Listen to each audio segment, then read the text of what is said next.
Un oli de l'any 1923 és la nova adquisició de la Fundació Gala Dalí. Es tracta de Banyistes d'Esllaner i prové d'una col·lecció particular.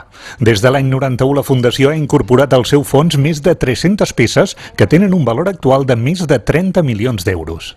És una obra de l'any 23, Dalí té només 19 anys, però recordem que les primeres obres de Dalí es daten entre l'any 1910 i 1914, per tant Dalí ja ha practicat molt la pintura. Aquesta podríem dir que és una obra cubista amb marcada influència puntillista, i com us dic, Dalí ja està superant l'impressionisme. És molt important aquí la presència de la figura femenina. És una figura femenina mediterrània, el concepte mediterrani, també noucentista i simbolista. És una figura que podríem enllaçar amb la seva germana Anna Maria, que era la seva model a la primera època, i és una figura repetitiva.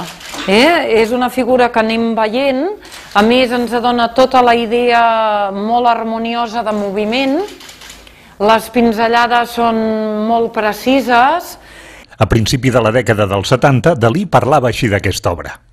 Els quadres que m'omplien d'admiració eren aquells en què l'impressionisme acabava per adoptar francament la fórmula puntillista.